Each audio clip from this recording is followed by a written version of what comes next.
Hi, I'm Christopher Runsman. Welcome to One Page Story Extravaganza. If you have a story idea you'd like to suggest, please put it in the chat or the comments. You can feel free to put it on the comments section in any of my social media or any of my posts at all. I do a one-page story from these ideas or ideas that are flowing through my own noggin every single day, and I post them online. If you want to see the original art, it's on my Patreon. The link's down below for that and all of the other social media outlets.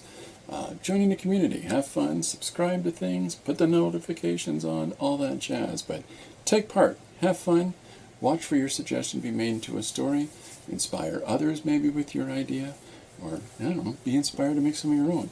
Either way, it's a lot of fun. Hope to see you soon.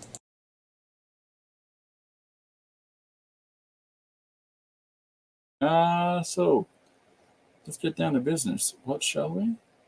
Here is today's page. Today's page is a suggestion that came from, I had it written down. I'm sorry, I don't know where I put my piece of paper that I have my note on. But anyways, it was a fun one. Oh no, it's 3 prompts. That's why I can't find the paper. It's 3 prompts. The 3 prompts were Warhol, spirals, and mouse. So this is a 3 prompt page, and it was a lot of fun. I'm not a big Warhol fan. I'm just not. But I find I get it. I get what he does. Fine. But I don't know. Just never really sort of taken to it. And I always kind of thought the guy was weird. But I did the page. It was a little bit of fun. I tried to emphasize on his weird factor. And, I don't know if it came across or not. But today's suggestion. Oh, yeah. I scheduled the idea to talk about today, which is reaching out to a larger art scene. A friend on the interwebs had a similar suggestion today for the same kind of conversation they had a guest on, and it's I have a different take on things, so we're still going to chat about stuff anyhow. Clearly, with the second sentence in mind, there's the start of it. But today's topic, today's suggestion is from a young lady named Emily, and it's a kid throws a house party, but it's from a dog's point of view, which is kind of fun. And today's episode is dedicated to Lori, because she's awesome and it's her anniversary. So, best years of my life. Anyhow, Corbin's with me as always, making noise. I got some random pieces of paper here, and we're going to use these to get crack-a-lackin'. Give me 1 second. I'm going to hit one more light in the studio that I forgot to hit, because we're a little overcast today. And usually I count to some degree on sunlight, but not so much today. So here we go. Today's music of choice is the Rolling Stones. And for those of you that are just joining and don't realize it, yes, I wear glasses full time now. I said that yesterday. I still got a DM about it. Okay, so today's episode is a kid throws a house party from a dog's point of view.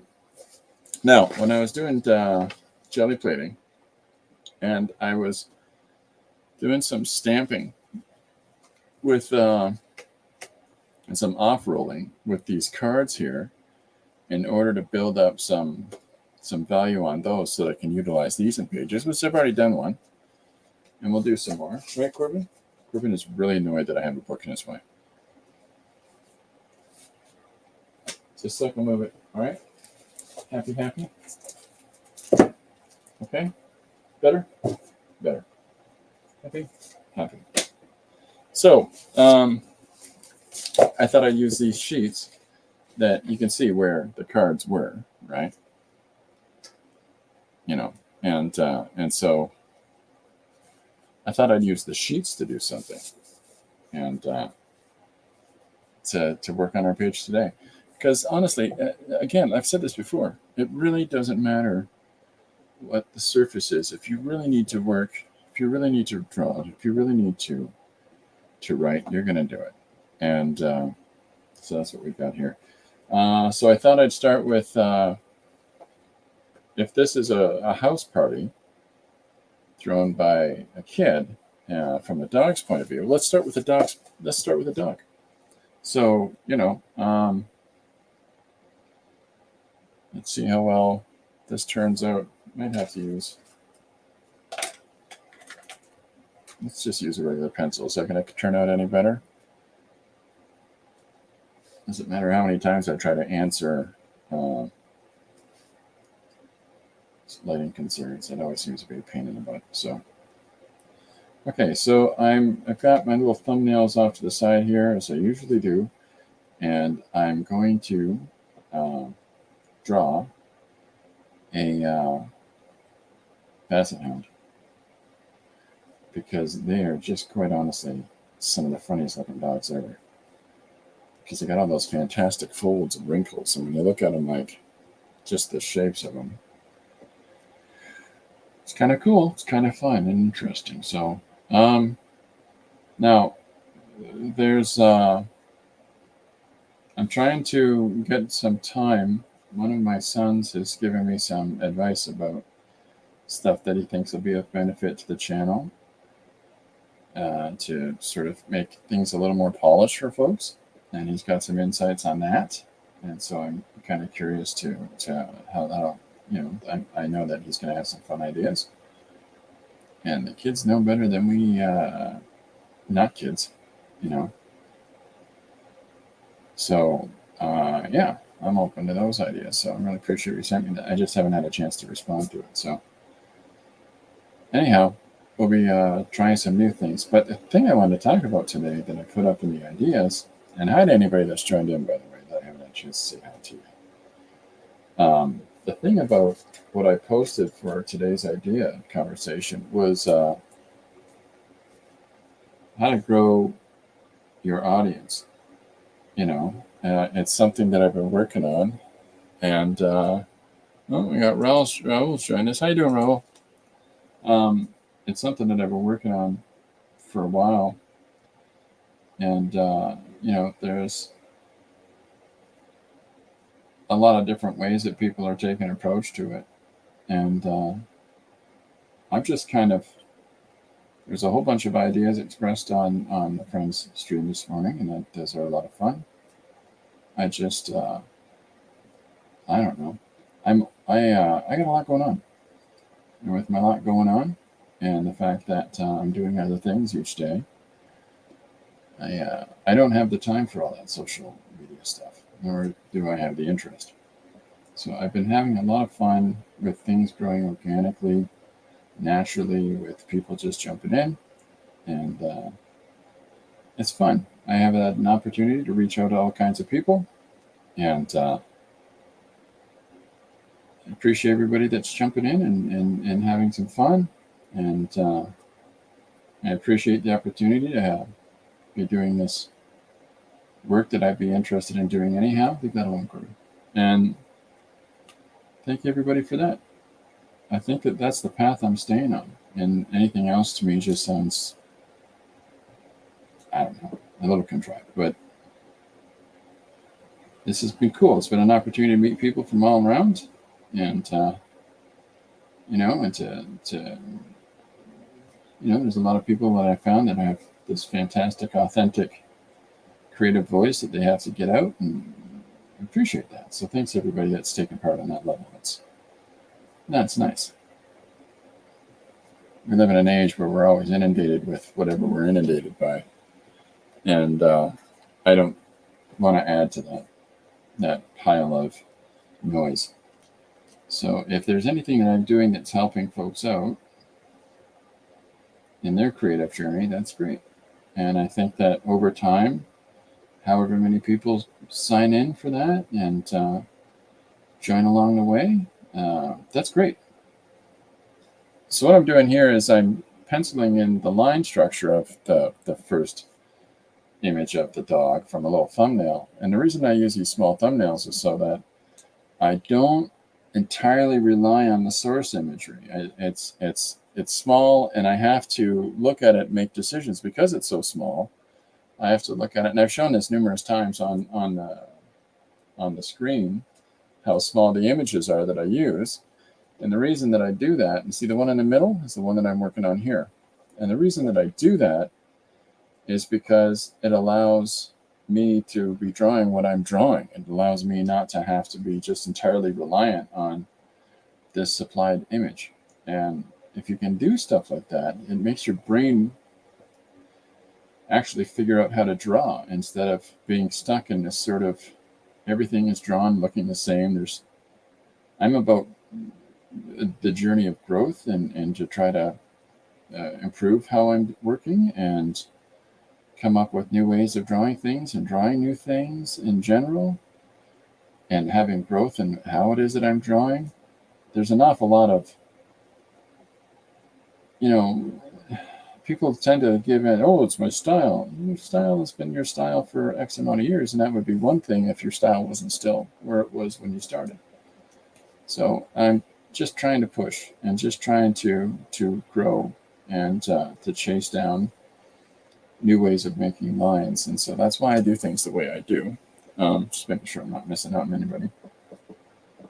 But whatever it is that you're doing, it has to be authentic, right? This goes back to this whole journey of growth. Is the same thing. It's whatever it is that you're working on, do it because it's part of who you are, and it's part of the things you're trying to represent visually, the things that you're trying to represent. If you're posting content out there into the world, which is what I'm doing with these images, and then suggesting interaction with people, which is the other thing I'm doing, do it because it's something that speaks to you, whether it's this thing, the way that I approach it, or if it's however you approach your work. Do it because it fits into who you are. Don't do it because it's whatever that is going on right now. It's really important.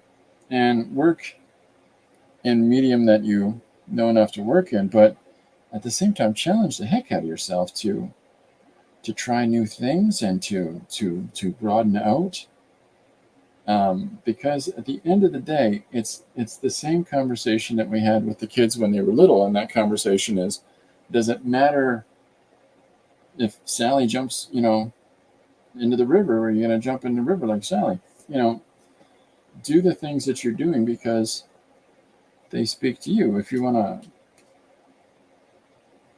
to grow, you're going to grow. If you want to say something with your stuff, you'll eventually figure out how to say it. Everything isn't going to happen today.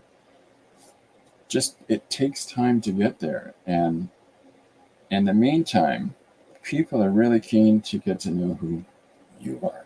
That's what I think anyways. Now, maybe I'm wrong. In the last year of doing this on a regular basis, we've gone from 26 people to 200 something now. I think we are. I don't know what my number is. I don't care. And the reason that I say that in this sort of ambiguous way is that I don't think that matters. I think what matters is that whoever does come here, we're having some fun. So, whatever it is that you're doing on your journey and whatever efforts that you're making creatively. And I say this all the time because I tend to figure that the majority of people that might stop in here do, are following some kind of creative journey. But you've got some calling inside of you that's negotiating you to create. There's something inside of you that's hey, you might want to try this. Hey, work in this sort of medium. It's because you have this need to express yourself. It's not because you're trying to be the cool kid at the back of the bus, that's for sure. So lean into that. Allow yourself that. Explore the thing that it is that you want to express. And that should be your jam. Don't do something because the other kids are doing it and it's the new cool thing that all the kids at school are doing. You're never going to feel fulfilled in that. Hollow. It'll leave you with a hollow feeling anyways, because If it's really a calling thing for you, if it's really a need to find another means of communication, you're going to do it because it's something that you've got an interest in and you want to try. You can do the other things. It's just not going to be enjoyable. At the end of the day, it's going to leave you, okay, another one of those, right? A cool guy that I watch on the interwebs here, he took a break after posting every week for a video, nicely edited video every week for a solid 8 years. He took a break and retooled himself and came back with a new approach to the videos. Even rebuilding the space he does the videos in his work in, and rebranded, and man, it's alive. It's come back because he was feeling like, I'm doing the same thing over and over again and I'm not getting the feels out of it. So he went and reworked himself and realized that I want to lean into this thing that I want to do. I want to lean into these works, the work, and work the way that I feel fulfilled from. And you can tell. I mean, you really can tell. It comes across as it's full of energy and unique and lots of life to it. And he's having a great time, and he's put a lot of spit and polish on his approach. And I love it. I love it. It's good to see that. It's good to see when somebody's got a lot of interest, but really can figure out the ones that make them feel, hey, this is my thing. I'm really liking this, and I really want to pursue that a little more. So if you've got the affordance of opportunity presented to you, and you do by doing things here on the old interwebs, why not do that? Corbin, not helping. I said it. This is Corbin in front of the camera o'clock. That's what time it is now. Come sit back where you were. We were doing so good where you were. Right here beside me. Here you are, buddy. He doesn't like that. Anyways, I love that. I like to see you're going to build a community that way naturally. I think the prime example of this, and I hope that she doesn't mind me using her as an example, is somebody that I mentioned on the stream here, named Dee Willingham. If you get a chance to look at her stream, there's an organically grown stream where she's been posting for X amount of years. Does she have 150 million followers? No. But she has an appropriate amount of followers because of the things she does. And the things that she does is have regular posts, and she's got regular people that come and join her and feel free to engage. And it's just something I try to offer here too. Just feel free to chat and be silly and then do your thing and tell people what you're doing. She's a great example of that.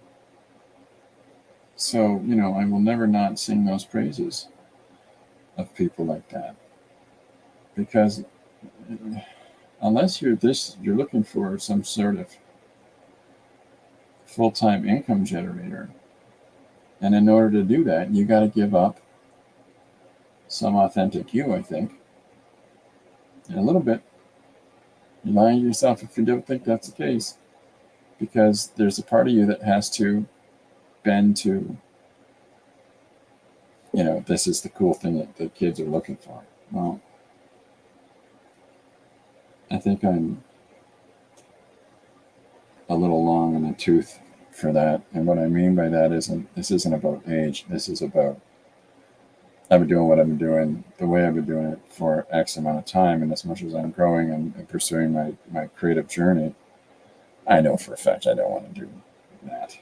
I know that if I want to sit there and, spend every day drawing daffodils, because daffodils are the thing, I'm not going to feel fulfilled.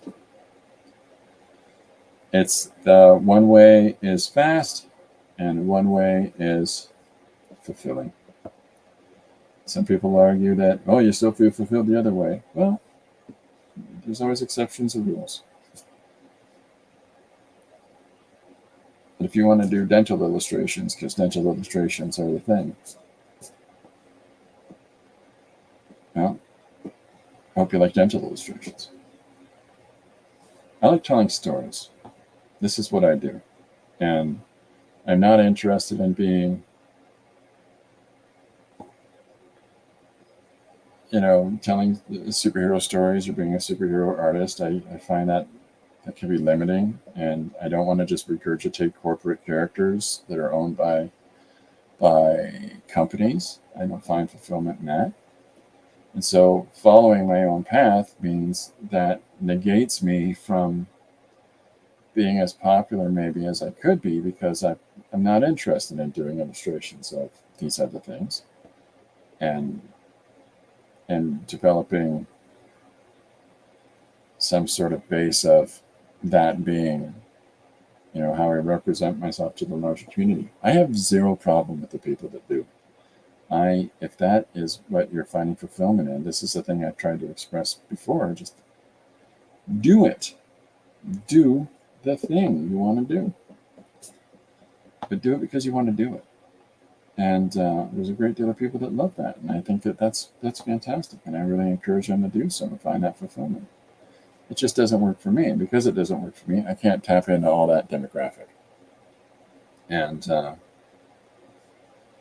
there's a sort of realization that comes with that. And there's a realization that comes with, this is just who I am. And this is the way that I work. And this is the speed that I work. And you're always going to have detractors. You're always going to have people that feel because you're drawing something and they want to draw something, or because you're doing something in your own voice, and maybe there's some challenges that presents those people because they're not doing things with their own voice, or they're not giving themselves the opportunity to learn what that is, or to fully pursue the thing in the measure that they want to do it, then there's going to be challenges that presents for them. You can't control that. Neither can you worry about that. And you can't worry yourself about the processes that challenge you along the way, and individuals that you have to, you're trying to deal with. And I say deal with because sometimes it's an arduous process of things and situations that come up along the way that are going to challenge you. They're going to force you to have to work at a different pace, or to deal with situations that it's just, there's no real consideration to the process. There's no real consideration to the investment on one side as it is to just the accommodation of another. Again, do what you can do and work with what you can work with, and do what you need to do to pursue that for yourself. But don't get caught up in all that jazz. It's boring. And you're not going to feel fulfilled again. So I want to draw a dog for this story. So I've drawn a dog, So in the course of today's story, which is, let's go back again. It's a kid throws a house party. It's from the dog's point of view. So by starting off with drawing our dog and having the viewpoint direct you to the puppy, and the pup looking up at you and saying, oh, what's going on? I think that allowing the viewer to invest in the main character right at the offset, and this is from our puppy's perspective. So by coming at it in that way, it sort of lets, the story present itself. Here's our dog. Here's where we are. Here's where the situation is. And now, how do we draw a house party? How do we do it from, what's going on around the dog and how the dog sees things? I like the idea that when people show up at the house, the dog's going to bark at everybody. So I'm going to explore that idea. So it's like, so if I make these notes for myself, like barking at new people, right? And if I look at, here, I'll put the suggestion out before I forget, but I'm going to turn the paper so that you can't see the person's name, because that's not fair to them. So a kid throws a house party, and it's from their dog's perspective, or their dog's point of view, I'm sorry. So let's do barking at new people. It's noisy, or it's feeding time. Let's think about these dog ideas, right? You know, because at the end of the day, it's this, here's this house party, right? And just a second, I got a sleepy goo here on my arm. You're going to be all right?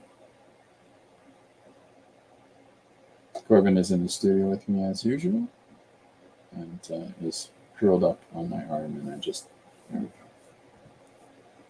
You're going to have blood rush to your head doing that. So he's leaning off the table now.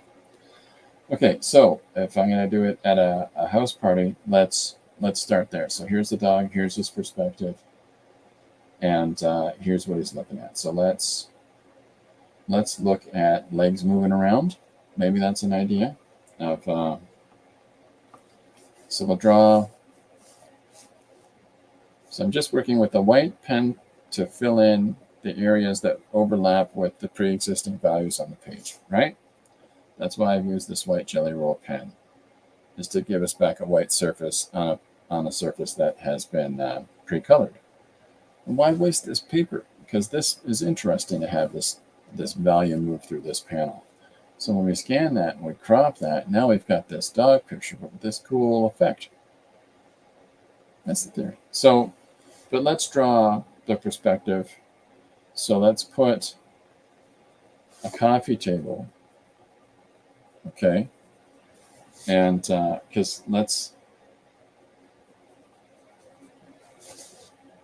here's what the dog's looking up at, right? So we're trying to tell this story from a dog's point of view. So the things that we want to think about is there's glasses. Oh, there's lots of drinks there. The dog's interested in those. And we could put a wine glass as well. Oh, no, it's a kid. A kid throws a house party. So let's keep the booze out of it. So let's, remembering our suggestion, a kid throws a house party. So here's another glass. Now, we can do plastic tumblers, maybe, instead of glasses, so that we don't, you're not going to give an entire room of children glass dishes, right? But let's put a bowl on this table as well, because that would be something very interesting to the dog, is a bowl full of snacks. So now if we've got this, I'll set up on here, and we'll put the coffee table. We can have some of the legs kicking in front here. So we'll put one of the kids' legs with the little tattered bottom of the jeans, little bits of business like that. And because we're not looking necessarily up at kids' faces and the whole collection of the kids, in every panel, what we're looking at is their legs, and what we're looking at is views looking directly up at them. So, maybe the sun blurs out their face, or we're looking at their hands or their knees, or where the food's going, or where the drinks are, and what the dog thinks of this entire scenario. So drawing in the legs, because it negates the personality of the kids, and what it does is focus on drinks, food, stuff like that. So that's where my headspace is going, because when it says it's from the dog's point of view, we're not thinking about our short story here. That's given us a fantastic framing structure. And the reason it's giving us this is yesterday's, and it's giving us such a fantastic framing structure is because it allows us to consider a different perspective on telling this story. You want to tell a story about a kid's house party. That's pretty straightforward. You got the kids having fun games and kids doing fun stuff, and I hope my friends all bring me presents, and you can do it from the little girl, little boy's perspective of, I hope we play some fun games, or maybe there'll be an entertainer at the thing, or whatever it is. But when you're doing it from a dog's perspective, you really want to consider things from where that dog would be considering things. So if we have, here's our dog sitting here. Okay, here's a big floppy ear. Here's his paws as he's sitting on the ground. Maybe we have his tail wag, maybe not, we'll see. And all that takes to do that is this. It really is this, and there's sort of a sophisticated language and storytelling visually that sort of says this denotes movement. Excuse me. Frog in my throat. Take a drink. Excuse me. Oh, big yawn. Good to know I'm entertaining my cat. So if we switch our perspective here now to the back of the dog's head and thinking about the image that we just put down, and you're thinking about the dimples and the top of the dog's noggin because he's got this saggy, goofy, fur. And then go back in your head and try to remember these dogs and try to consider about the folds and the skin on the back of a hound's neck, because that's what happens. Its neck bunches up here, and so where his ears go clonking out, they sort of just drop out and droop down. So this white patch that we see here is going to be on the back of the neck. And maybe it folds over, but don't just draw it like it's one shape, because think about how the undulating line, the way that thing moves over top of a surface, right? If we look at a fold, if we have this pattern, this is the shape on the back of the neck. And so this is good if neck is straight, right? And then there's the back of the head, or let's do it for a person. Okay, now, if we look at this fold and how skin works, and if it's a bulbous skin because there's weight to it, so that there's movement in the skin, and we can make these suggestive lines to show the shape of the form. And as a fold comes across because of a collection of bulked skin, fatty deposits, whatever it is, calcium growth, whatever it is that causes that bulbousness in the back of the neck. So we take this same diamond sort of shape and we move it with the surface. And so it's not just going to continue as a flat line. If that skin continues moving over like this, then it's going to change the shape of our diamond pattern. Ish. So we'll put some of that lining through the back of his head here, and think about how the skin rolls off the back of this old hound dog's noggin. And this is the stuff that I talk about. This refers to what I'm talking about again, about following your path and allowing yourself that creative growth, that because you're trying these different things, and because you're looking at things from these different perspectives, and not just this sort of stated, here's how I draw, here's how a thing looks. No, allow yourself to grow. Allow yourself to pursue and to challenge, and not just sit there in a static, everything has this uniform look to it. Because I'm not going to try to learn how to draw a dog, or I'm not going to try to learn how to draw a cat, because I'm just going to tell myself those things are hard. You're more than that. You are, because you're already in that point in your journey where you're trying to draw the thing in the first place. So again, if you fall back on thinking of things as shapes, which is the root of all things that you want to draw, I don't care what it is that you want to draw, it's got these three shapes exaggerated to one extent or another. If we look at this face, let's start with the square shape. It's a long, skinny square shape, right? Except for it's got this rounded part at the top. Half of a circle there, and that circle continues down here. Tells us where the eyes are. So there's that line across the eyes. But look at this wonderful triangle shape that we can find in there. But it's a little bulbous. It's a little rounded. So we'll allow ourselves to bend our triangle a little bit. Here's our little square of a nose, right? Here's our little squares for the jowls down to the bottom. Here's this sort of sloping shape. It's almost like a rounded triangle again as the skin moves down. So when we start seeing everything in our head, there's a circular round to the bottom of this square ear, but at the same time, the way it hangs, it's got a triangular pattern to it. So if we allow ourselves to look at everything and just at the end of the day, let all these things fold back into shapes. There's that rounded top of the noggin. And so when we do that, we look at anything that we're drawing and we reduce it down like that, then we're already breaking through that logic system of I can't draw X, Y, Z because I don't know how. And no word of a lie. I'm not going to be that guy that says you could just draw everything without allowing you the realization that to be justified that some things are harder than others. It's completely true. It's completely legitimate. We all draw things at whatever levels of sophistication. Every month I get involved in a group where we meet as a thing called the Lumen Comic Jam, where a bunch of us get together and do comic pages. And one person draws a panel, next person draws a panel, next person draws a panel, like that. And that's how we tell a narrative. There's different levels of sophistication in this group. There's different levels of drawing. And I'm not going to be the flashy guy who draws, everything to look fantastic representative, because it makes those that don't have that facility not want to come back and feel less than. I'm just going to try to emulate and then raise a little bit the level that people are drawing at. If they're drawing at stick figures, I have this thing where I'll draw a guy who's got some form, but he is still based on stick figure guy, right?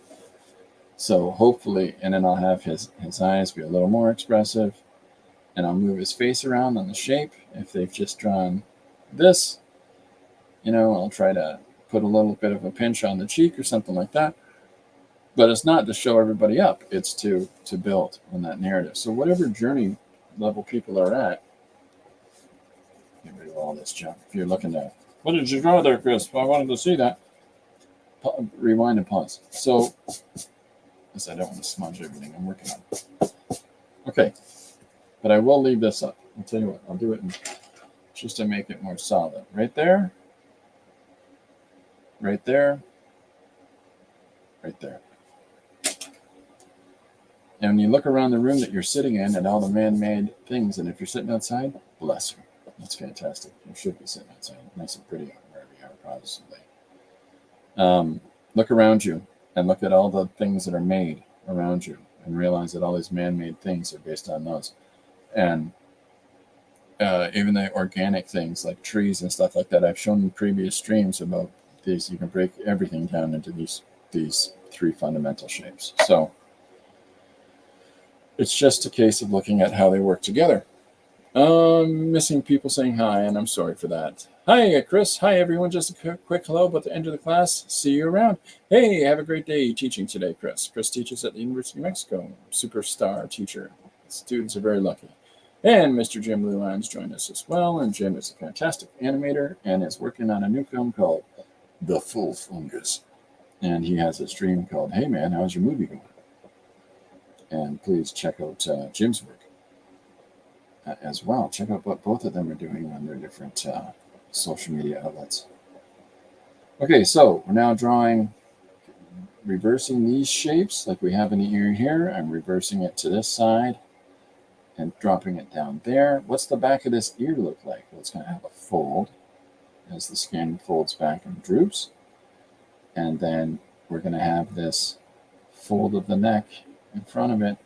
This is the part of the image we didn't get to see here, but we know it's there. We know that this neck ends someplace as it goes into the form of the old dog. So the old hound dog, and the whole reason I chose him as a hound is because of the wonderful folds in it, and also so I can say hound dog because I wants to.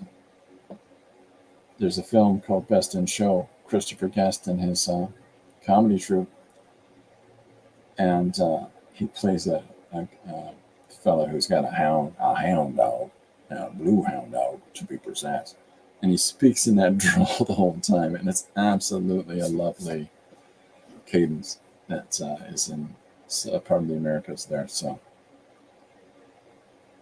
Some people hear that and think, oh my gosh, these guys sound dumb. It's not true at all. It sounds wonderful. It's a very specific dialect to a very specific region, and yeah, love it. So we're gonna flip the angle here on our dog, and so we know that because of this tone here, that this is going to carry on the back of the dog's neck. Now, this is the part of the neck that you don't get to see, so I can do this little bit of foofy business with allowing the form to not have to carry on this dark value in the back of the neck and body of the dog to carry all the way up the neck. And so I'm just going to cut that off here. And there's the top part of this light area. And so we carry that forward like so. Now I'm not going to fill it all in quite yet. I'll just put these lines there so you know that I'm going to, because I'll smudge the heck out of the drawing if I do it that way. So we've got the first kid's foot. And the reason I went and finished this part of the dog is because this little person's foot is going to sit behind our drawing of our dog. And so we want to get that down before we continue our drawing of our dog. So I roughed in these lines, and then now think about shoes. Think about your shoes. Stop what you're doing and look down at some shoes if you need to, if you're in a place where you're wearing shoes. And look at the heel sits lower, and then there's this little arching shape.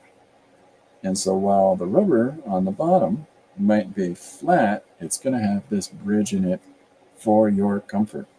And whatever the shape and the design is on your shoe, whatever the patterns or whatever they've got going on to make your shoe be its unique brand that it is. Shoes form follows, or function follows form, I'm sorry to say. So there's the arch of the foot, nicely nestled in there. There is the ankle right here, cradled, and then we think about the laces and gravity affects those fellas, etc. Okay, am I missing stuff? No, we're still good. So we have a lot of silent partners in today's stream, and if you've got anything you want to say, feel free to do it. I'm really enjoying having reader glasses for working in the studio now. The glasses that I've worn are bifocals and serve their purpose. They do a good job of it. But what I need for in the studio is something that specifically sits my focus at a specific distance at all times, so that there's no transition or movement in my head, because that's what makes my head go cockamamie when I'm wearing my bifocals. So having these, and Lori and I picked up a pair for each of us, I'm finding that having these really allows me to just work for X amount of time without any bother whatsoever. So I wish I'd done this earlier. All right, now I'm drawing pieces of information here with the sides of the leg. Now, my intent is for the panel to end here, okay? Capture this little piece of fun color. And I'm gonna, because all of this other surface information around here isn't important. What's important is a dog's focus, and that dog's focus is a table full of snacks. So I have found a fancy ruler. I'm using a ruler. I know there's a ruler right there. I know there is, but I wanted to use this because this is what I picked up. So if I make sure I keep that foot in, and I could take out all this unnecessary business, right? Now we're going to focus in again on where the dog's view is going, and where that dog's view is going is to the table. So we'll cut this panel here, right? And now I'm not cutting a panel line around the dog, because I haven't decided if I'm going to keep this open panel. So I'm not closing it in. I haven't decided whether or not I'm just going to cut the dog out of it, and emboss the dog over the larger part of the surface. Allow yourself those decisions as you're working. Haven't drawn a background in behind because that's not important. What's important is the dog. And the reason that I've got other material in here is because we're opening up the dog's perspective to the children's party going on. He's not interested in the kids. He's not having a social event with them. He's interested in the food and drink on the table. There's his focus. There's the information that he's focused on. And at the same time, this space here, space above, right? Some space right here in the corner allows us room for our text and allows us room for our story or for the ideas that may be going through the dog's mind to be expressed. And because the suggestion is a kid throws a house party and it's from their dog's point of view, it's not about the kid. It's not about what's going on in that kid's brain or what the other kids are thinking. That's not what this is about. That is the contextual framework for the narrative of the story. Kid throws a house party. Easy. Love it. Thank you. Really well defined. I love a suggestion like that. Here's where things are taking place and who the parties are that are involved. But what we're looking for is whose point of view are we looking at this through? So there we are. Now we're at 46 minutes. I'm going to give a break for a second. I'm going to put a video up while I go and grab something. So I'll be right back. I'll be right back and we'll continue going. Hi, I'm Christopher Runsman. Welcome to One Page Story Extravaganza. If you have a story idea you'd like to suggest, please put it in the chat or the comments. You can feel free to put it on the comment section in any of my social media or any of my posts at all. I do a one-page story from these ideas or ideas that are flowing through my own noggin every single day, and I post them online. If you want to see the original art, it's on my Patreon. The link's down below for that and all of the other social media outlets. Joining the community, have fun, subscribe to things, put the notifications on, all that jazz. But take part, have fun, watch for your suggestion to be made into a story, inspire others maybe with your idea, or, I don't know, be inspired to make some of your own. Either way, it's a lot of fun. Hope to see you soon.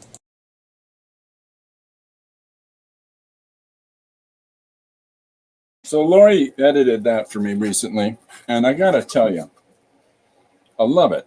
We're learning things here, and we're learning video editing now.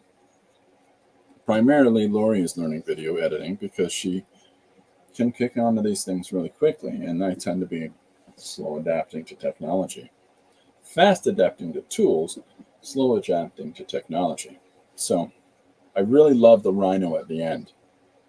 It just makes me laugh. My blood sugar's dropped low, so I'm having a little sugar snack here so I can keep going. But there are probably few things funnier. Oasis. You don't even see it. It's not even there. There are probably few things funnier than watching a gorilla-sized person drink a little juice box like you put in the kids' lunches.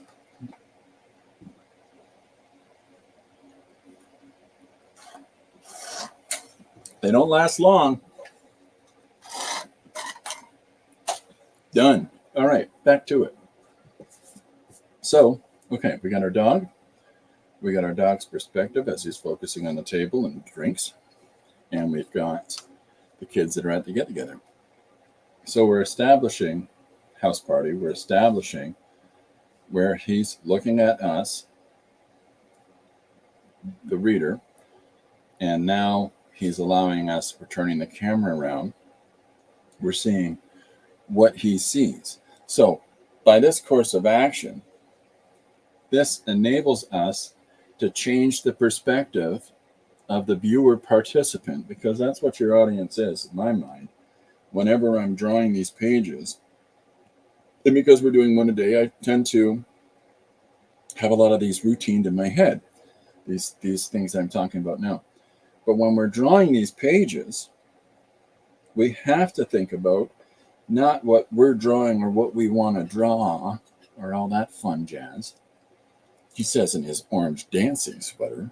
But what we need to think about is the person that's reading it. And even if it's a short one-page anecdotal idea put down on paper, that's not going to take them a lot of time. We want to give them fun visual things to look at. Yes, we do. But at the same time, we need to consider Diet Pepsi. We need to consider the story we're trying to get across, the idea we're trying to illustrate and to textualize for people. Because at the end of the day, it's about the writing and the illustrating that counts. That's the job, right? Dog, looking at him. Here's his eyes, here's his emotion, here's his viewpoint, okay? I'm trying to express that somewhat in the face. And I'll hold that up to make it a little bit clearer, okay? There's our dog. Oh, me, oh my, right? In a deep old brassy voice. And then our next panel switches to the back of the dog's head, looking at the things he's looking at. So where can we go next? Well, now I'll finish illustrating this page. I'm going to do that, right? But where can we go next is really easy. We get to zoom in. We get to address our camera. That is our mind's eye. And zoom that shot in on what the real intent thing that the dog has in mind. And that is, and so I'm going to step through finishing illustrating this panel. You got the idea. Kids' legs, more kids in shorts, whatever else. It doesn't matter. But, you can even exemplify further the idea that they're kids by putting a ball sitting on the floor here, like a soccer ball, let's say, right? It doesn't matter. And the reason it doesn't matter is that these parts aren't the focus of the panel. So drawing a soccer ball there isn't what's important. It's just more information in a panel to raise the quality of the panel's sophistication a little bit higher. So we can put the soccer ball in there, but the real focus is here to here. Here, now we're here inside the dog's headspace. Now let's put that other ear in before I move forward, right? And this one folds out. This ear folds out nicely like so. So we get to round that out a little bit more distant, but we're still going to root it into the side of the head because that's where the ears come from. And we don't get to see the fold because we get to see the wonderful flare up. Okay? Here's our dog. Rounded out, ready for this close-up, Mr. DeVille.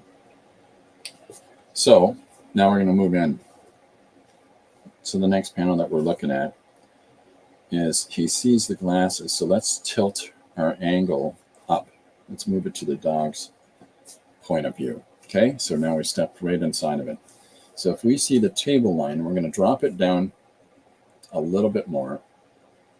Okay, so if we see the table line moving across here, here's a ruler. No! If we see that from here, what he sees, let's take this shot and turn it up. Okay? Makes sense? Okay? Okay. So, let's do this. For those of you that joined late, I had a talk today about following your path, pursuing the things that are of interest to you, and allowing yourself to just focus on who you are and what is it that you do. All these other additional things external to that in the world around you are secondary. And whatever your creative path is, follow it. Follow it, engage in it, learn, challenge, grow. Don't just hop on the bandwagon. Don't just do the thing because all the other kids at the back of the bus are doing it. Allow yourself to say, hey, I want to do this thing and I want to make this thing go. It's going to take you time. And it's going to grow organically because maybe not everybody understands that your compulsion to make, an entire puppet theater of all the characters that are in the play Macbeth And to act that out in a video form, well, first you got to make the puppets. So you do that thing. Pursue that. Figure out, the journey along the way. If you want to share that with others, do it. That's what I'm doing here. Is it exciting? I don't know. It is to me. I'm enjoying myself. I hope that you are too. Is it compelling? I don't know. This is Corbin's reaction to the whole thing. Snoozing. And is it fulfilling? Well, yeah, I would say it is for me because it's the thing that I'm interested in. So allow yourself that. All right, glasses, right? There's our two glasses. We've switched the angle on them. I could, you know what I'm going to do? I'm actually going to pull back on this for a second because I'm going to make the glasses bigger. Because from the dog's perspective, they are. So let's big up those glasses. Full of beautiful, unknown, liquid, bountiful joy.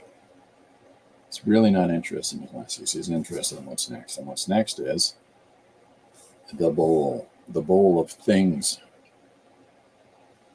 Edible things. And so we'll rise that bowl up just a little bit. Bump its perspective. Now we know on the table it comes down like so. And it sits here on the table, whereas the glasses sit there and the bowl sits here. So we're not going to see this receding line as much because it's in behind the glasses. And the best way to illustrate what's what here, and then we're going to make this leg larger and more dimensionally rounded, right? But we're also going to have a hand go into the bowl. Oh man. No, we're doing good. So let's think about hands. Let's think about fingers. Here's our hand. Now my hands are a little bit crooked in the fingers, but bear with us. I'm reaching in to the popcorn bowl. So I'm thinking of my hand reaching in. Now, hold on, I'm going to try. Okay, so I'm reaching in to pull out the item. So there's what we're looking for. It's in camera now. Okay, so with that in mind, we're thinking about those fingers that are on that hand, reaching into that bowl. All right. And now those come together. There's a little knuckles because they're kid hands, so we're going to make them soft. And then we're going to have them run up the little kid arm. Okay? Now, let's put right here the thumb and that palm, but we're going to shadow that out a little bit as we're focusing on foreground digits. And that's pinky first. Second finger slightly raised makes it more interesting. Third finger slightly raised again makes it tip down like so. By gum, we got ourselves a hand raised your neighbor's envelope. So there we go. Okay. And then we'll have that little person's hand pull out. We built it up as it's structured. There's the thumb and the other part of the palm. Let's cut that in just a little bit. When I say soften it up, I mean give it a little more roundness to it. And take out all of those fancy little ledgy lines that you're going to put in muscle lines in the hand. Kids don't have those. They've got fat little fingers and fat little arms because their bodies aren't so defined as these wrinkly old mitts that you see here. It's just how it is. So here's a kid's hand going into a box. Now, with this course of action, what's the next thing the dog's going to think of? Right? What is, and we can have another hand, that's going to reach for the cup. But we got all these little hands doing all these little things on the table, and nobody is giving the dog the treats. So drawing this whole party from the dog's perspective stops it from being a story about the party and turns it into it being a story about this noisy bunch of people that are eating and snacking and having fun around him, and nobody's giving any to the dog. So we'll consider those things as we're continuing on with. I'll put the second finger there. Just patting those fingers up. Just give me a second, sorry. The hands, and then thicken that up so that, because I don't need this all to be illuminated. We shadow that out, right? Right out, Chris. Okay, glad you like it. So here's the second hand that's moving forward to get something. All right? Now, we're going to put this knee in as a big obstruction in the foreground because we've got the leg here. So we need to push this back into our panel because this is what the dog is looking at now. Imagine the camera stops here and everything we're looking at is here on, okay? He's really not focused, so we can silhouette the kids that'll be further down the table. And again, I'll draw that in, but we'll silhouette those kids because they're not interesting. The bowl, the food, the drink is interesting. Again, the dog, right? So we'll put the leg in, we'll put the sock in, we'll have this second leg interfere in the shot too. He's really not interested in either of these things, so we'll tone those out because what he's interested in is right there. Okay, if this is a coffee table that has a covering on it, and we'll make some little flare-outs like so for whatever it is that's covering it. If we put a pattern on it or not, we'll decide later. But let's make sure that we carry those over. Okay, so there's our third panel. So I'm missing stuff, and I apologize for that. Oh, Sophie. Hi, Sophie. Sophie Alameda. Cat, orange whistling, dog. Cat, orange whistling. There we go. Corbin, can you do any whistling? My orange cat is sleeping. No such whistling yet. But maybe we can incorporate a cat in the picture yet, and we'll have some fun at the end where the cat appears and the story ends with the dog upending the party as he's only focused on chasing cat. That's an idea. That's a fun idea to put forward. Okay, but let's follow this course of action right now. Dog looking at the table with the bowl. Dog's concentration moving into the kids, eating out of the bowl. Okay. And then let's zoom in on the hand.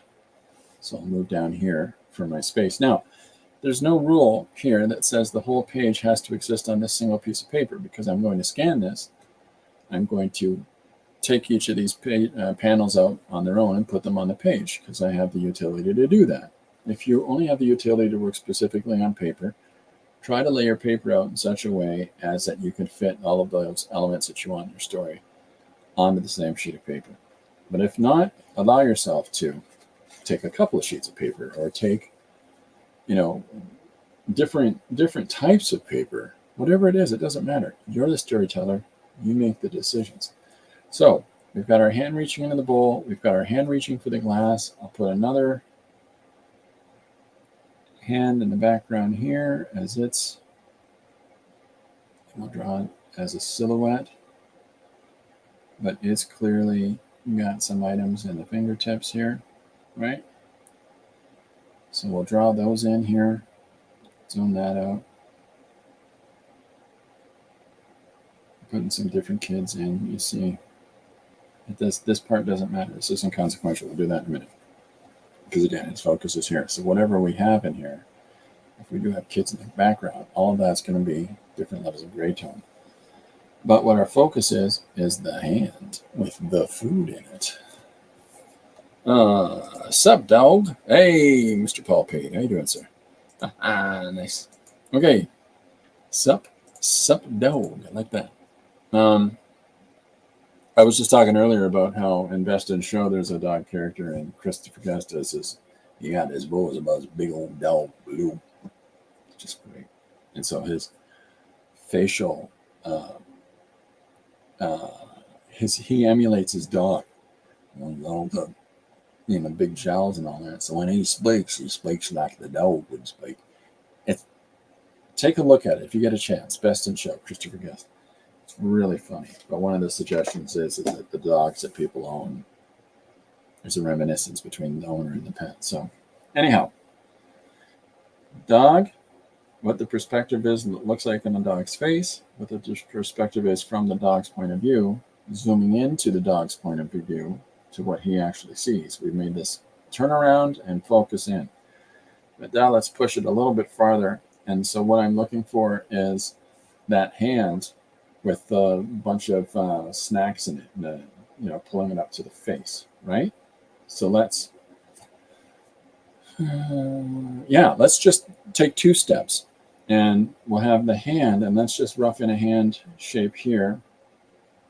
Okay. And we'll have that hand with food stuff in it, bringing it to the mouth. And so he's going to focus on this little kid's mouth. And I'll figure this out a little more clearly in a second, but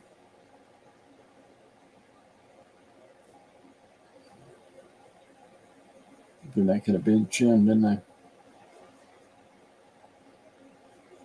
So here's the little kid's. I want to turn that upper lip down and stick that bottom lip out as he's chewing. This is the place to pause the video.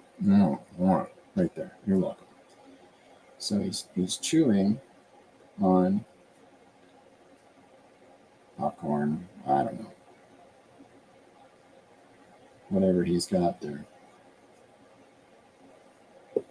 And this is maybe this is from when I grew up, but if you really want to show kids hair, put it over their eyes. As terrible as that sounds. Either give them a lot of forehead because mom and dad's making sure they're getting their hair cut, or give them hair over their eyes because they're not as concerned about combing their hair as we are as adults. So about having everything perfectly coiffed and styled.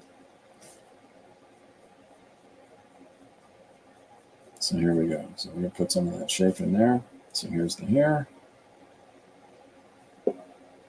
And now we got to put in that hand. So now I'll use the double method here where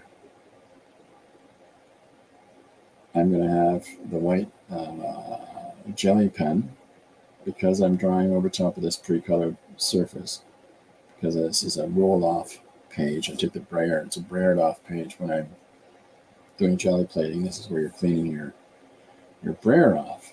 And if you're interested in the jelly plating process, I got videos where I talk about that jazz. But I haven't got any instructional videos, but we're getting there. Maybe we will. We got to get better at it, that's for sure. This is the whole growing part that I've talked about since the start of the video. So we got his little fingers here, and then let's get that soft palm. Not a lot of edgy lines on that palm because, again, it's a kid. Chubby little fingers. So there's the chubby little hand. All right, and then,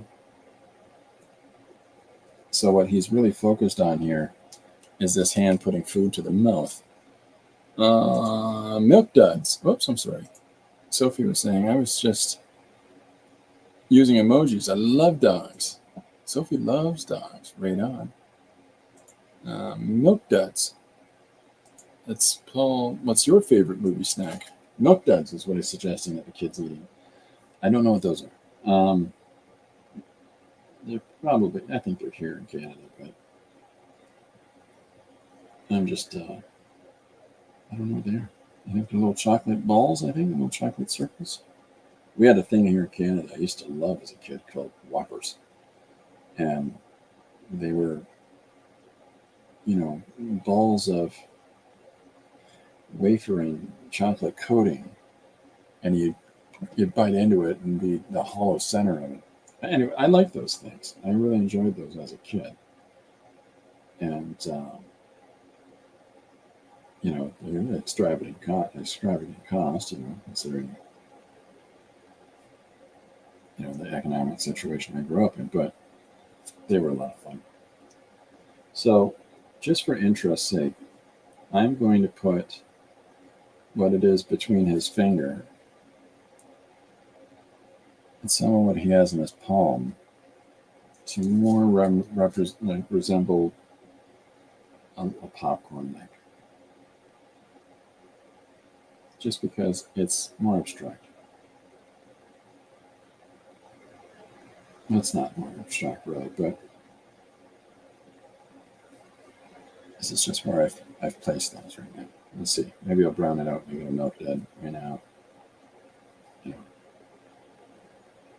So putting in the rest of his arm.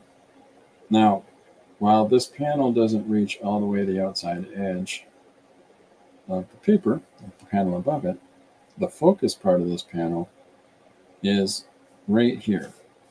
It's the face, it's the yapper, it's the food going into it and not going into the dog's yapper. Dog's perspective. All right?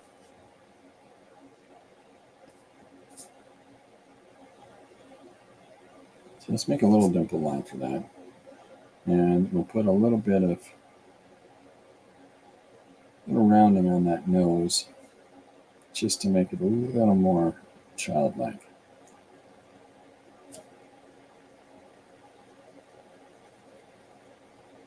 Turn that hair out as it moves up into the panel. So there we go. Little eye in here. Edge of the glasses. A doodah.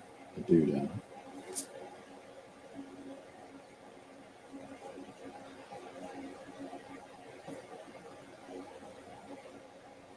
So there we go. So now we've got the dog's headspace on what he's looking at. So what would be fun now that we've established these different parts of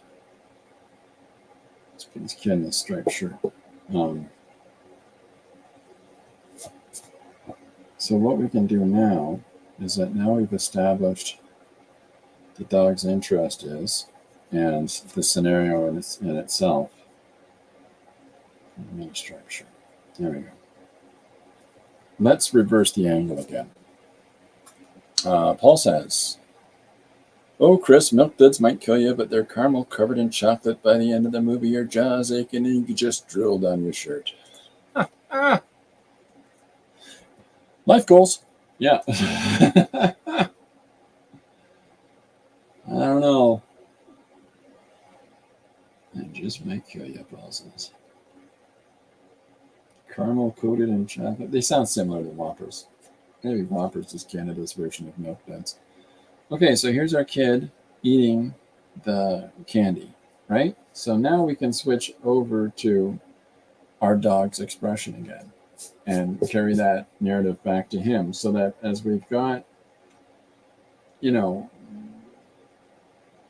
just flipping through all these thumbnails. Remember I showed at the start that I'll use these little thumbnail images. So here's a dog licking his yapper. Here's another one with his tongue sticking out, right? These are ones that we can use as our sort of reference at this point, because the dog's, of course, going to be salivating, so Pavlovian. And, but I think that the one where he's looking up and, oh,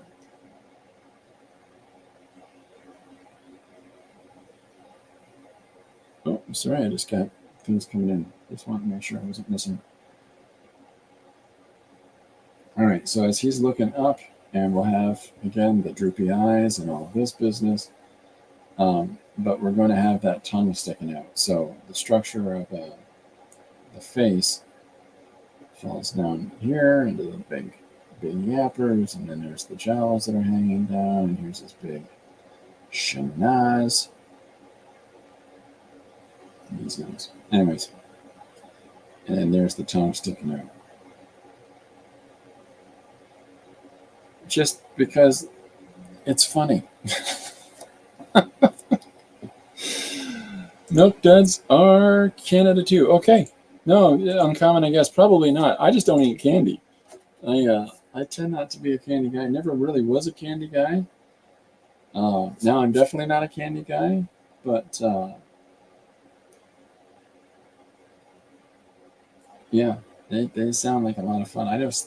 Whoppers is what I had. Maybe I chose Whoppers as a kid over Milk Duds. Like there was some sort of discernment on my part. I don't know, but I just can't think of what Whopper or what Milk Duds are like.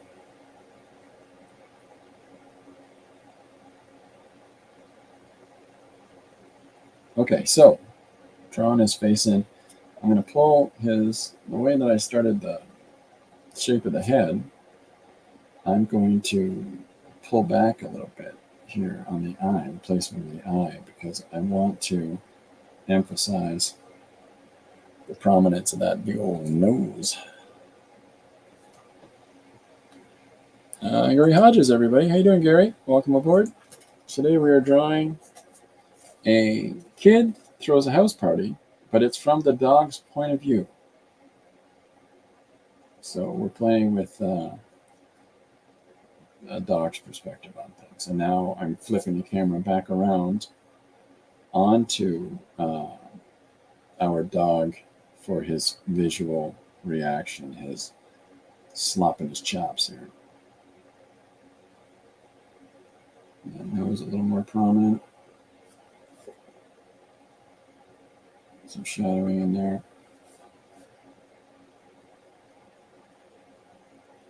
I'm clearly a cat person. I mean, I don't think dogs are nice enough. I have cats.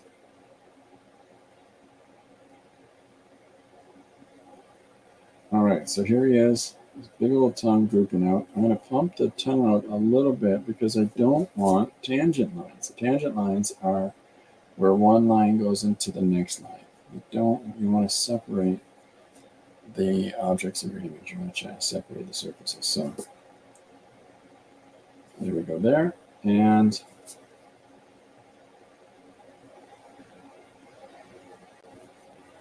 yeah, what am I missing? Am I missing stuff? Whoppers are wonderful. There's a statement of the day. I love it. What was your favorite motion picture theater candy? I think is the question Paul has asked. What's your favorite movie snack? I'm sorry, Paul. Thank you. What's your favorite movie snack? Oh, I forgot to show this to start.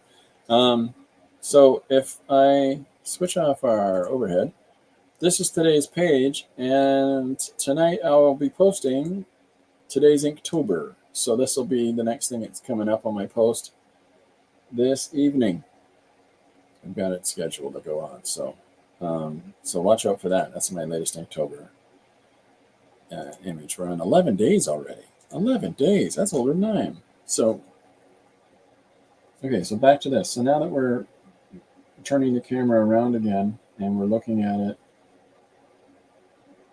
from the dog's perspective, we want to example an emotional response from our dog, and that should carry through the identifiable visual emotional response we've been building as the dog has got these, plaintive looking eyes, sees this food stuff not go in his face hole. So who knows where we can go with that. Inktober, yay! Yeah, it's fun. I'm doing Inktober and Supertober at the same time. Is a medium pizza considered a snack? Yes, it is. Depending on if you eat whole pizzas, large pizzas, as a meal. Yeah. I've got adult male sons, and each one of them can sit down to a complete pizza on their own. So I'm not saying they do. I'm saying they can. But they do that on a regular basis. Just get a pizza. Look at that. I'll just have a pizza for dinner. Like a slice of pizza? No, a pizza. As they said it, they meant it.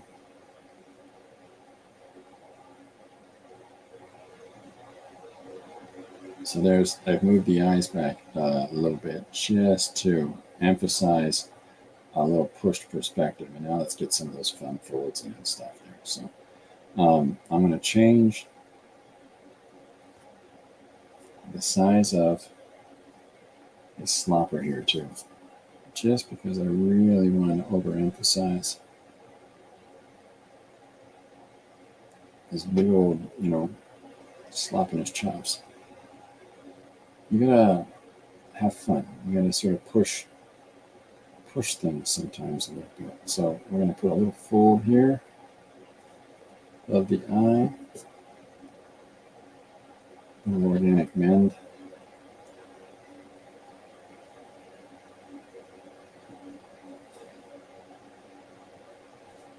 There we go. Am I missing stuff? No, we're still caught up. Okay.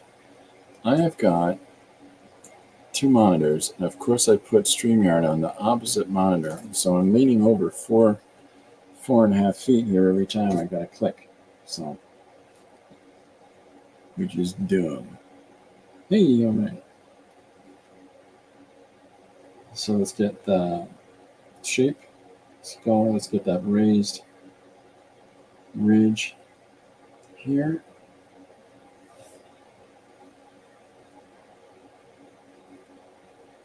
Who's up with his old eyebrow?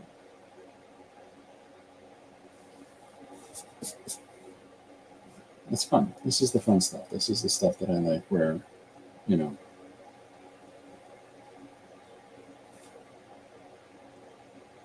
you get to be expressive. So I talked earlier about looking at everything in the form of shapes. So that's why they've got the square, triangle, circle, or cube, pyramid, sphere. So it depends. You're looking at things as just rough two-dimensional shapes. You look at them as the first explanation. If you're looking at things for form, volume, you want to think of them as spheres, not circles, etc. Gary Hodges and Paul Pate have joined us, folks, and if they're still here. And if you get an opportunity, check out what they're working on. Got some great stuff going there. Both of them are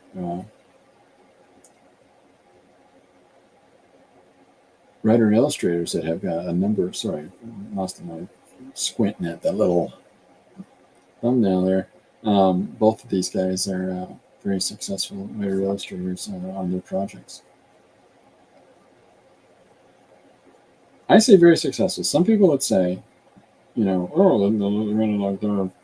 published by these large industry, companies. Now, successful is the fact that they're fantastic storytellers, fantastic writers, fantastic artists that have produced a number of books that have, sold some issues to people that are interested in reading them. That is success. Does it mean that they're on the New York Times best-selling list? And I'm not saying this to denigrate. I'm saying this as a positive. Is that you don't have to be on the New York Times selling list to be, somebody's a successful creator. You've done the thing. You've produced the thing, and people are enjoying the thing. Your storytelling is successful, and good for you. You've already crossed the hurdle that a lot of people can't. But the fact that these fellows have done a couple of projects each, very late, well, more than a couple, and they're very good quality. Please go and check out their work. That's work to learn things from in both parts. So here we are drawing our dog's response and trying to follow that form of the big old basset hound. This is goofy, droopy body flopping down there, and we'll get that other tail in. Now, we had this fantastic fun curve in the tail earlier, so let's continue with that. And I want to make sure that I get just a little more roly-poly with the shapes in the face. And what I mean by that, it's like a little more rounding and A little more ebbs and flows in the shakes. This is not a puppy. He's a big old dog. So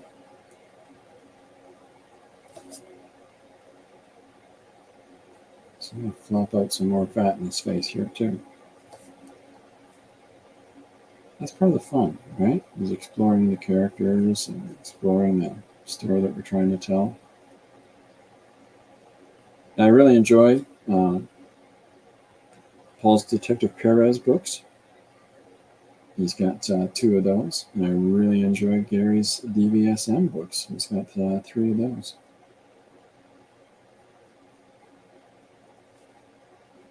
Very different stories, very different styles. Both from Corbin. If anybody else wants to talk about what they're working on, please feel free to do so. Philip, how you doing? Welcome aboard. That floppy tongue is awesome. Are you going to draw slobber flying off? You wish. Hey there, Philip. How you doing, Paul? I care about the art creation more than I do the companies. There's so many creative souls out there. Sophie, I'm going to write your name down because I want to go see what you're doing too. Alameda. I completely agree with that. That's so true. I was on the New York Times bestseller list. I was reading it last night, fell asleep, and I was on it all night. You're really, it's sort of, part of who you are, and that accomplishment when you lift your head up after sleeping on it all night, and it's printed on your face. Yeah. I said this earlier, the art creation is more important than, the process of making and the journey along the way and the authenticity, the fact that you're illustrating whatever you're illustrating or writing whatever you're writing as you, and that you're producing something unique to you. I hold that more dear than I hold fan art for another picture of Spider-Man. And it's not to just dismiss these other characters and creators and companies offhand. I'm just saying I hold the originality more dear. And again, it's not how many people are following you. It's about that interaction and that value that you're getting, and hopefully they're getting the people that are engaged on the streams that you're doing. So I appreciate everybody subscribing and all that jazz, and so does Corbin. Right? Yeah, did you hear that? You up? This guy's up from his nap. Ridiculous. Anyways. I can take my daughter to ortho in a few minutes right here.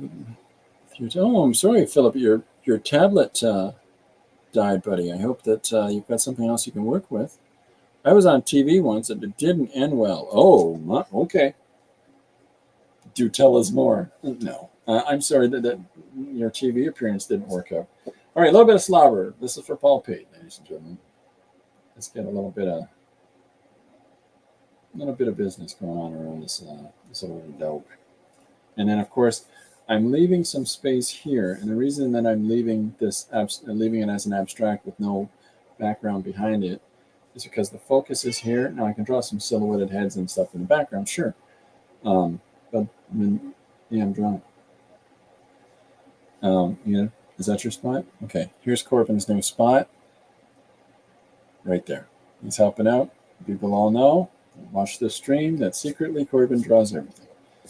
So I'm leaving space around here in the panel because I want to be able to put some sound effects in here like slop, slurp, right? Some of the fun. Philip says, I'll be doing an update on the tablet situation soon. Yeah, I hope you're able to continue doing what you do, Philip, and that your tablet situation gets rectified, that's for sure. Again, there's another person who's got fun style and what he's working on. If you get a chance, go check out Philip's stuff, please do. See, this is a thing, folks. It's not, hey, you, not helping. It's not about everybody watch what, this is about, I'm doing this anyways. It's fun to engage with people. So thank you very much, everybody, for taking part.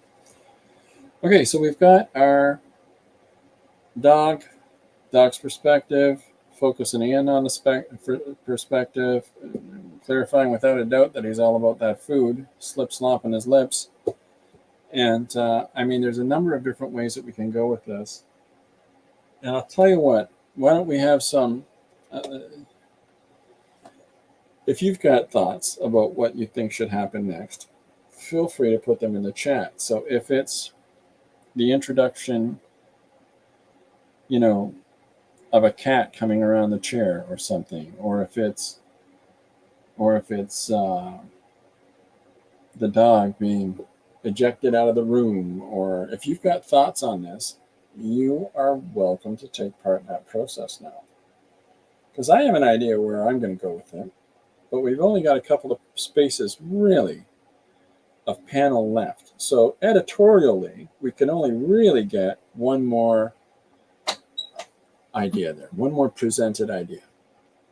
It would be a quick action. So if it's slip-slopping and he sees one of the kids feeding a cat, boo, boo, boo, there's his response to it. That's a fun way to finish off a single-page story, because what we're really addressing is that here's how this dog's feeling. We've got a sense of presentation. We've got a sense of the conflict that's facing him. We've got a climactic moment. It could be the climactic moment as a kitty is eating the popcorn. And then the dog just barks, like, give me some of that too. That's also a direction you can take. Or you can take, okay, Mr. Scruffles, get outside,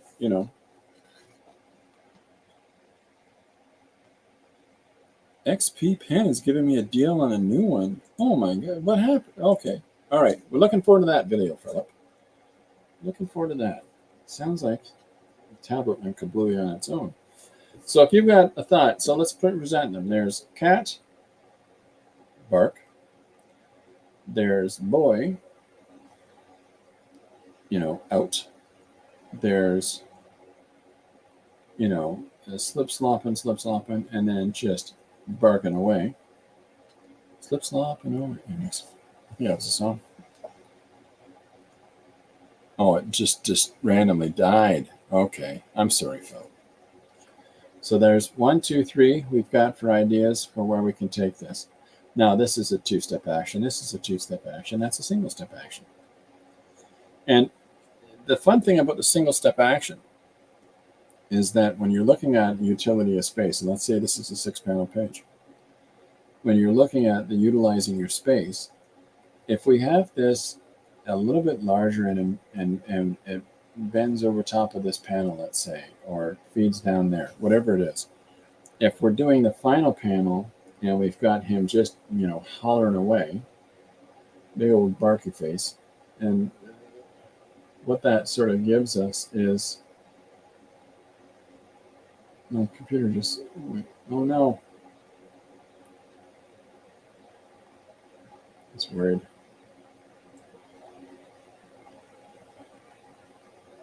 I'm looking at all these little thumbnails of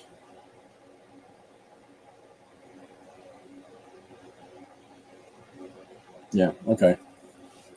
All right, well, since I've yet to hear anything in the chat, I'm just going to go ahead with big old barky face. Now I'm looking at the thumbnails that I work from, and yeah, he ain't giving us a lot. That's a fun one. Right there.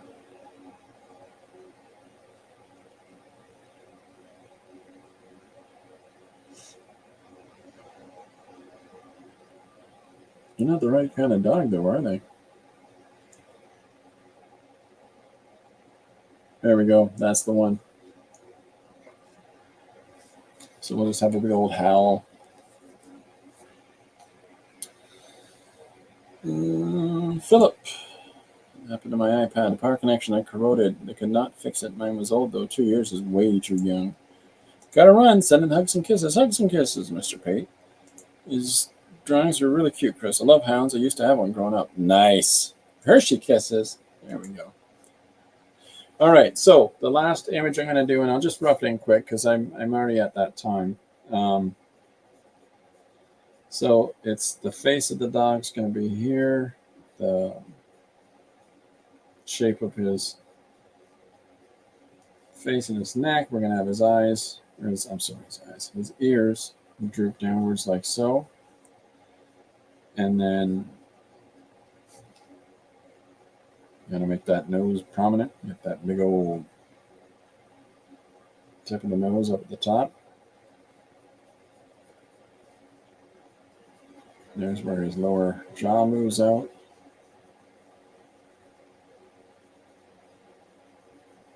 So we're just structuring in the shape of everything here. And then we get a little more expressive and emotive.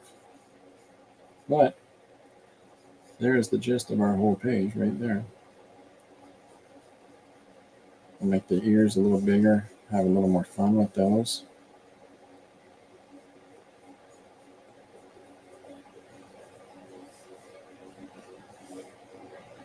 Give these guys a little more swing.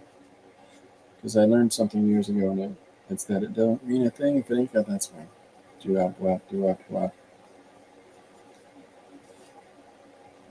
And then there's the shape. There we go.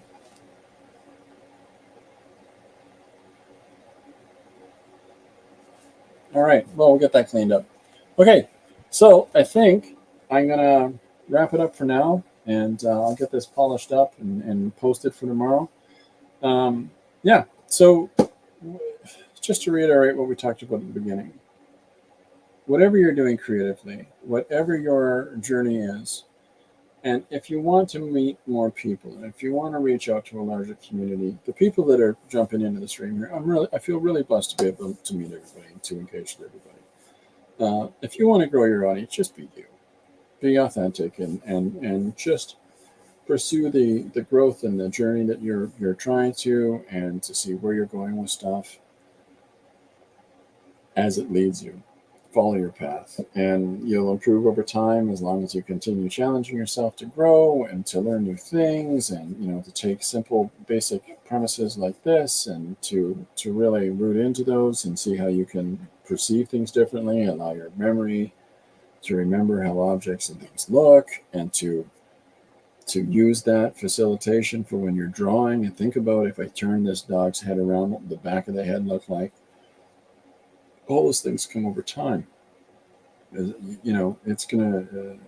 I've only been doing this for really a year, probably solid, I would say, and I'm really happy with everybody we've met and everything like that. I have not got tons of followers, but that's okay because I got some really cool ones. So with that, I'm going to sign off for today. Thank you very much, everybody, for coming out. Corbin says thank you if he wasn't asleep again. And I'll be back tomorrow at 2 p.m. EST, and we'll be doing our next page for tomorrow. If you've got a story idea or a one-page story suggestion or even a longer story idea, that's fine too. Feel free to put it in the comments for the video or on the comments of any of my social postings. And I will put it in the magic book, the book of tricks, the BOT, the bot. And I will do it eventually. That's where all these ones come from. It's fantastic ideas and interactions of people that have got things that they want to see visually. Let's explore those. Okay? In the meantime, thanks very much, everybody, for coming out. 2 p.m. tomorrow, EST. I'll see you tomorrow. Bye for now.